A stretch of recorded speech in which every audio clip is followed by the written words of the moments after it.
On my channel today, I want to touch on a few things, and I'll go over initially what I want to discuss, and I'll backtrack, and we'll go over them a little bit. First, I want to talk about a new website that someone developed, and it's called carneywatch.ca, and I'll get into that in a couple minutes. And what that covers is Mark Carney's flip-flops from the time he became Prime Minister up until his comments about the Iranian-U.S.-Israeli war. I also want to talk in this episode about Alberta separatism and the potential of it not happening. Now, people that watch my channel from out west in Alberta, I have some very good followers out there on my channel, so I don't want to upset anyone, but I just want to put into what I think may happen or may not happen with regards to the separation of Alberta from the rest of Canada.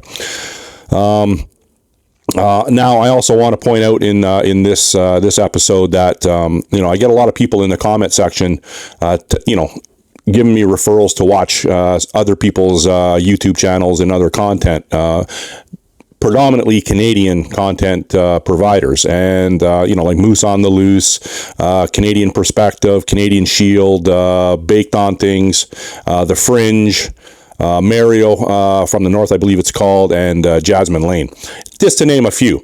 And I can tell you that, yeah, I do watch those. I don't watch them every day because I like to put my own perspective on things, but I do watch those YouTube channels, and many of them, or most of them, are very, very good.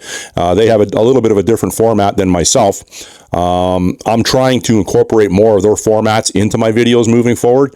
But like someone like David from Moose on the Loose, he has next level investigative skills, and he has next level skills with regards to putting charts up on his YouTube channel and digging deep and communicating that. So if you're expecting my channel to be David or Moose on the Loose, David from Moose on the Loose, I'm not gonna. I don't think I'm ever gonna be there, and quite honestly, I don't want to be there. My channel is not going to be a whole lot in this seat. It's going to be a whole lot on the street, and when you're on the street, you can't cover what someone does in a studio. Now, obviously, you can see my makeshift studio here. My budget is non-existent. I've spent a little money on it, but not much. It's pretty basic stuff. But if my channel does grow, maybe that will change. I do everything myself. I do the video, I do the editing, and obviously, I'm not the best at it, but, as each day goes by, you do get a little bit better at doing it. But anyhow, I'm off on a bit of a tangent. So first I want to discuss the carneywatch.ca website. Now, if you go on this website, it breaks down in great detail what Mark Carney has said and what he's actually done, where and when he's backpedaled, where and when he's made amendments to what he has said. And like I said, I'll put it up on the screen. You'll get a brief overview of what the site is about, but it's like a one-stop shopping if you want to keep Mark Carney at the forefront with regards to accountability. Now, if you're a Mark Carney follower, and you're a staunch liberal, obviously that website is going to not make any sense to you, and it's going to be complete and utter made-up nonsense in your eyes. But if you do look at it objectively, you will see that on this website that it's what he said and what he's done and where we are today. It's fact-based. Myself and people that have the like-minded conservative mindset, we look at it, objectively. If there is parts in the website that are inaccurate, we'll call that out too. We don't look at everything, or at least I don't look at everything with blinders on. I'd like to keep an open mind. So I'll put a few examples of the website up on the screen. But by all accounts, it's going to be a valuable tool moving forward. But like I said, if you're a liberal, you're not going to like it. Your whole mandate is indoctrination and brainwashing that the CBC and other legacy media, mainstream media outlets have bombarded you with, and you're not. And at this point, at this very dangerous point in Canadian history, I don't expect to change anyone's opinion of liberalism and Mark Carney. That's not my thing. I'm trying to communicate with like-minded, critical thinking, rational thought type people. So that's where I'm at. And for the most part, my small channel has garnered, a pretty loyal following with regards to that. And, I like that. It's not that I struggle with differing opinions. It's just if you bring the opinions across in a respectful, fact-based educational manner, I got no problem with differing opinions. And if you look at my comment sections on all my videos, I have back and forth dialogue. But if you come out of the gate, you're an idiot, you're low IQ, you don't know what you're talking about, okay. So those comments, really, it's like water off a duck's back to me at this point. And for the most part, they always have been, because I know when you do this sort of thing, it's easy to cast aspersions upon someone or talk tough, because basically I don't even know what you look like for the most part. Most people that make derogatory or incendiary comments towards me, I don't know what they look like. They have a YouTube presence, but they don't have any videos uploaded, so I don't even know what you look like. So obviously I'm at a disadvantage with regards to that. But I'm not worried about it. I tell people in my comment section, if they get a little aggressive with me, if you ever see me out and about on the street, introduce yourself, and we can have a dialogue. And it might not be the dialogue that you expected, or maybe you did expect it. But introduce yourself, and if you have some strong opinions towards me, by all accounts, I will address those at a street level. So, having said that, I don't get too many of those comments, but I am noticing a lot of content providers, such as myself, that do my sort of content, more of a right-leaning content. They're all mimicking the same thing right now. People are getting more and more aggressive in the comment section.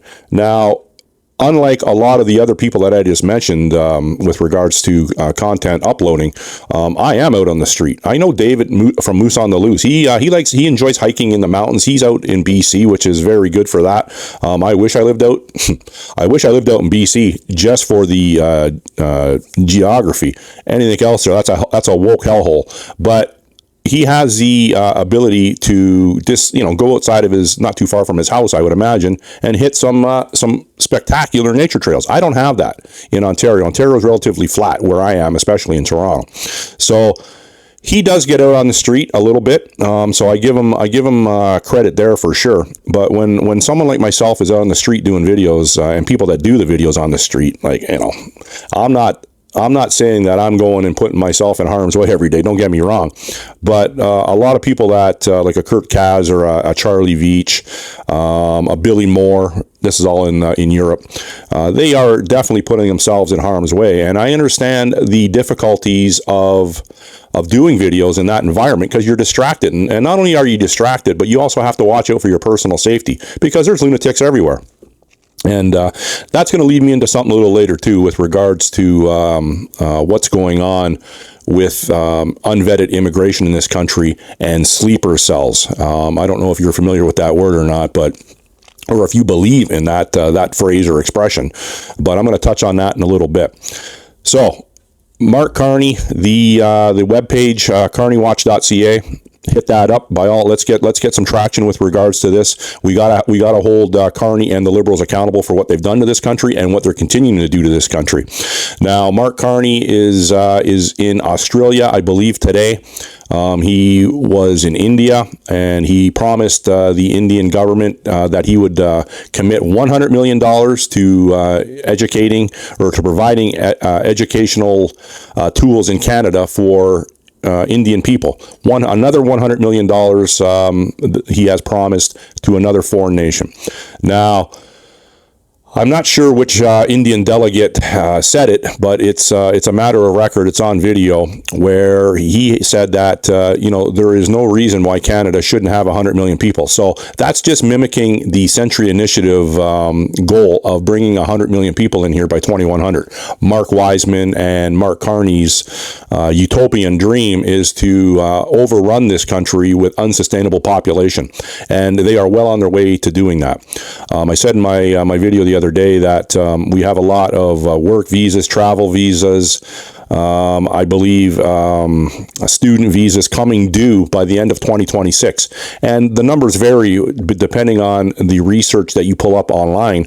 And it goes between 900,000 to 1.6 million people that have to vacate this country by the end of this year.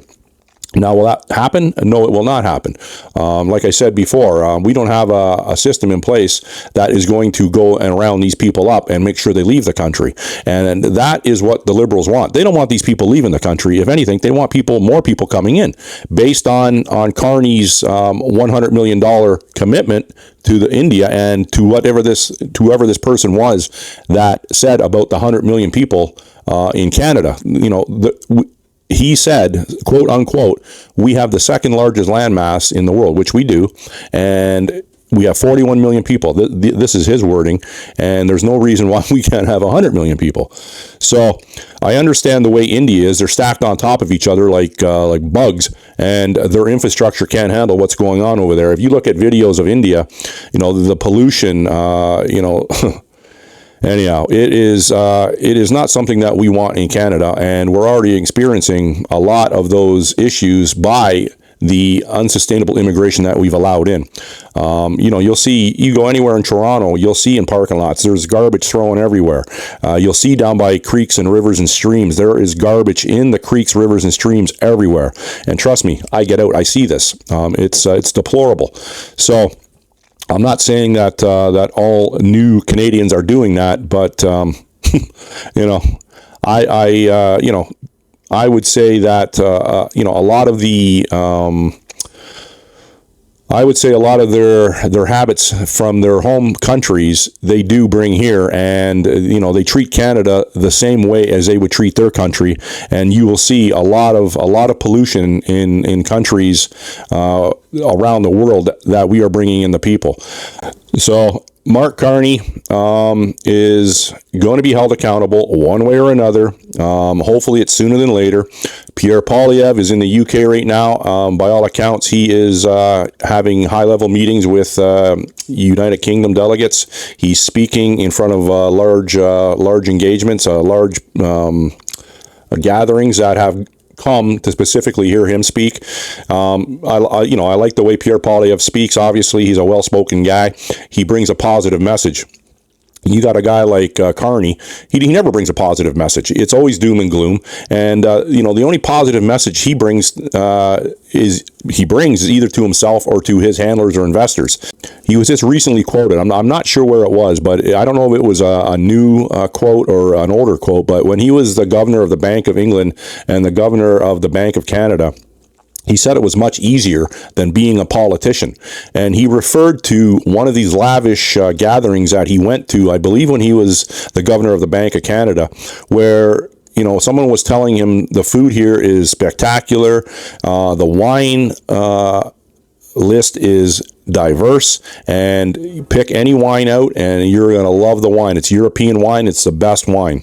And this is a story that he is telling on a stage somewhere that, he is enjoying some of the finest food in the world and some of the finest European wines in the world. And, and people like myself or people that are struggling in Canada can identify with that, at the very least. But what it does do, it completely alienates himself from the everyday Canadian, and it does get people up to the point where they get infuriated with regards to this talk. So he is such a disassociated, an aristocrat, that he doesn't have the slightest idea how the average or even below average Canadian is navigating their day-to-day lives in this country. And a guy like Pierre Poilievre, obviously he's been a politician for over 20 years, and, he garners a respectable salary. But he brings forth a message that is more relatable to the everyday Canadian. These boomers and these elbows up liberals, it would appear to me to a high level that they are only interested in saving their own ass, so to speak.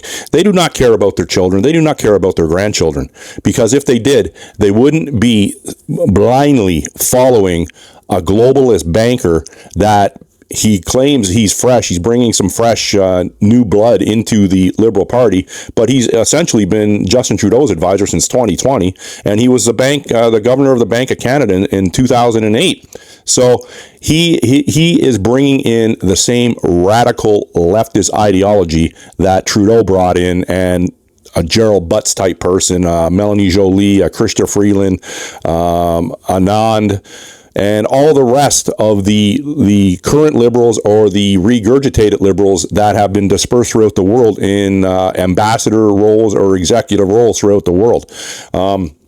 This is not going to change. Mark Carney is not going to change Canada for the better.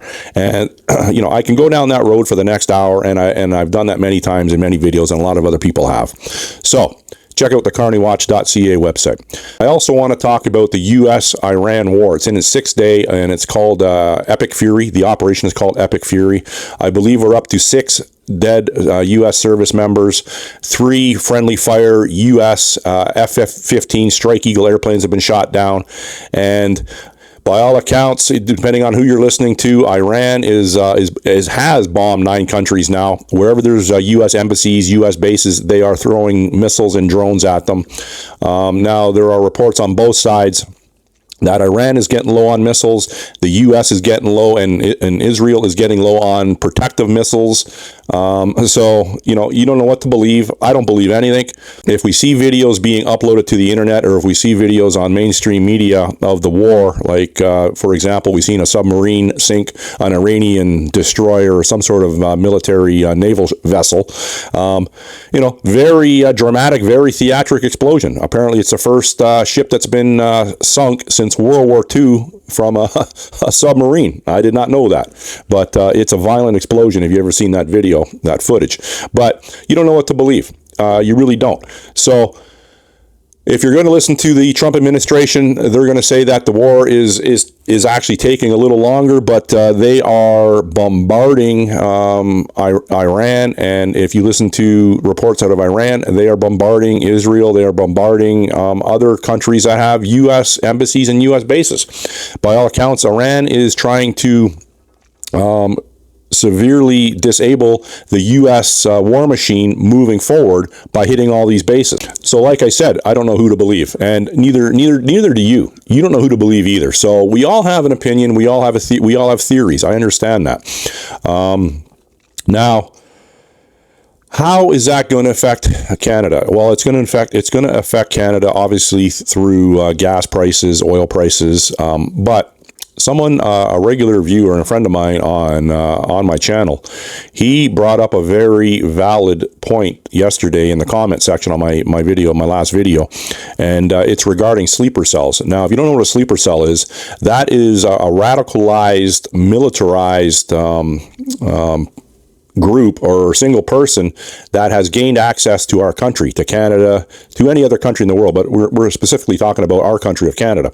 Now, they form alliances. If they're not going a lone wolf trajectory, they are forming alliances with like-minded people that are radical, and they are violent radicals. So, which means they could unalive people through different means, through the long ones, through bang, that sort of thing.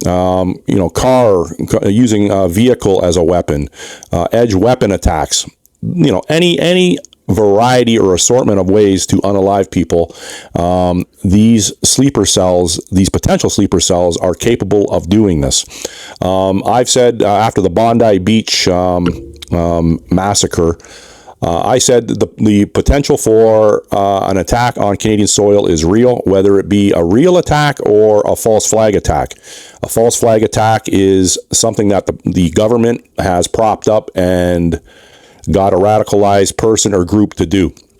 Now, I think that is a very distinct possibility in this country, that a sleeper cell could inflict harm in a large city or even in a small community at a school. It doesn't matter. If any sort of violent activity towards the general public in this country is going to garner international news, and it's going to get people very scared, or increasingly scared. A lot of people are scared now. And for good reason. When you go out, leave your house or your apartment or wherever you live, you have to have situational awareness, and you have to ensure that you are keeping six, because you don't know what could happen to you. I'm not saying you have to leave your house paranoid, but you have to leave your house prepared for something to happen. And if you just go through life thinking that nothing's going to happen to you, well, I don't know what to tell you. You're not going through life with the right mindset. So I just wanted to bring that up, because the person that brought it up on my comment section yesterday is, in my estimation, he's a highly respected, knowledgeable person. He's a highly intelligent person. So I just thought I would mention that. Now, I also get a lot of people pointing me to other people's websites, like I said earlier, with regards to their content, and I touched on that already. But a lot of content providers in Canada that I watch on YouTube are very good at what they do. And, I don't watch them every day, but I do watch them. And, I get information from them. I would imagine that some people watching my channel will garner information that they're unaware of. And like I said, the spin on my channel is predominantly out in the street or in the parked areas. And, I'm going to start doing some more in-depth walks and talks with people. There's a guy in the UK named Billy Moore. I'll put up on the screen what his channel's called, but he's an I believe he's an ex-MMA, ex-boxer. He's a hard man from the UK. They call a street tough over there a hard man. And he was addicted to, I believe, heroin and other hard drugs in his younger days. And he spent a length of time I believe, in a Thai prison.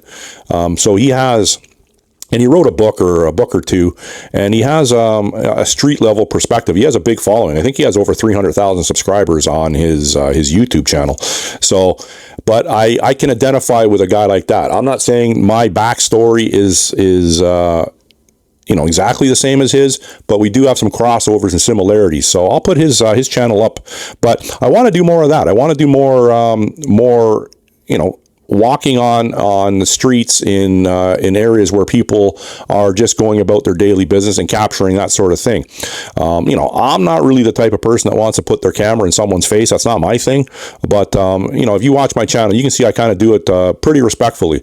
A lot of times I don't even get people on camera. Like, you'll hear the voice and me talking to them, but I'm not putting the camera in their face. But I could ask, before I start filming, I could ask permission and see what they say, because I do know a lot of people in my neighborhood, especially that I do talk to a lot off camera, and they have some interesting stories, some interesting backstories, and they have interesting opinions of what's going on in Canada, North America, and globally. So I want to start getting more of that on my channel as well. Now, I want to talk about it's going to be a touchy subject for people, especially in the prairie province of Saskatchewan and the oil-rich province of Alberta. Now, I get a lot of people in my comment section, the first thing they gravitate towards is, when I raise concerns about the way Canada is being run, the first thing they gravitate towards is, they can hardly wait for Alberta to separate. The separation movement for a lot of Albertans is a foregone conclusion. They're just going to separate from the rest of Canada and live happily ever after. Now, for the record, I support Alberta separatism. For over 50 years or even longer, they have been used as a cash cow for the rest of Canada with equalization payments, especially Ontario and even more so Quebec. So I understand the frustration for sure. Without a doubt, everyone in this country should be wealthy based on our natural resources and what we have in the ground in this country. But for the malevolent, evil reasons of liberalism, they are not tapping into that. They want us all at the poverty line, it would appear. So I want to give my Alberta Separatist family a shout out, saying I hope it does succeed, but I'm very apprehensive. I'm very pessimistic that it's going to succeed. The Liberal government has been ramping up the use of Native First Nations people to fight their battle. They have been for the last, for many decades, abusing the Indigenous people and utilizing the Indigenous people when it suits them. All these land claims out in BC right now, Vancouver, Kamloops, Richmond, Nanaimo, I believe, whereas secret negotiations have just been revealed that they are giving back land rights to either their fictitious tribes or bands, or they are loosely assembled bands that are supported by billionaire investors from out of the country. So they are going to use, in Alberta, they are going to use the Indigenous population to fight the Alberta uprising, so to speak. And so I said early on, when this the Alberta separatist movement was first mentioned, I said right then and there that the Liberals are going to have something up their sleeve that is going to derail that. Now, it could get to the point where they start throwing people in jail. They start using martial law in this country. They start knocking down these uprisings like they did with the trucker convoy in February of 2022. Make an example of people. Start throwing people in jail. And I'm not saying they're going to do it above board and legally. They are, Mark Carney. I don't think people understand the level of evil that we are dealing with a Mark Carney and his ilk. I don't put anything past them. They want to bring in soldiers from other countries and give them citizenship here. They want to get a citizen army. They've talked about that, putting 300,000 citizens as reservists. You have a division in this country. You have conservatism against liberalism, but in essence, you have sane versus insane. You have people that have lined up for 10 booster shots for the COVID experimental mind-altering drug. And those type of people aren't ever going to admit they were wrong in getting 10 shots. They're going to get another 10 shots because they are going that course. Now, if you say to those people, the same people that want legal owners to have their taken away, they will be the same people lining up for a government issued to come take care of people like me to ensure that they get their shots. You know what I'm saying? There are the people's mindset in this country is, for lack of a better word, if to me, and I've used it many times, is absolutely mind-boggling how these people can just go along with what the government tells them to do. And they on one hand, they profess they are inclusive. On one hand, they stand up for human rights. But then on the other hand, they want to call the police on their neighbor because they had a gathering of more than 6 people during COVID. So I don't believe anything someone that is inflicted with liberalism says. I do not believe it. I do not trust them. They have the worst intentions for someone like me. And I don't have the worst intentions for someone that has been inflicted with liberalism. I really don't. But if push comes to shove and we end up on the street, oh yeah, there's going to be a different side of me. I'll guarantee you that. And I'm prepared for that. And I was saying to my friend yesterday in the comment section that I've let my physical training and my survivalist training slip in recent in the last 6 weeks or so. And you're going to see more videos with me out in the woods again. And just doing my thing, keeping the muscle memory, keeping my evacuation routes sharp. And so you'll be seeing more of those videos. I plan on doing an upcoming video where I'm going to get out with my night vision, and I'm going to try to video some coyotes at night. It's mating season right now. I'm not saying I'm going to get coyotes mating, but that sort of thing, just to run my gear, test my resilience and my resolve by going through woods at night and, traversing creeks and whatever. It's good to have that as a backup plan. It's especially important for me that for someone that lives in a large urban area to know my escape routes. I know it sounds crazy to a lot of people. To a lot of people that watch my content, it doesn't. So anyhow, I'm going to wrap the video up. Hopefully, Pierre Poilievre can force an election in the spring which is in a month or two, and we can do something with regards to ousting this Liberal government. And failing that, we are in deep, deep trouble. Donald Trump, I don't know what, Donald Trump, he is all over the map. I don't even want to get into that in this video, but anyhow, I've gone on long enough. Thanks for watching. You got any comments or concerns, put it in the comment section, and as always, I will, to a very high percentage, get back to you. Thanks for watching. Bye.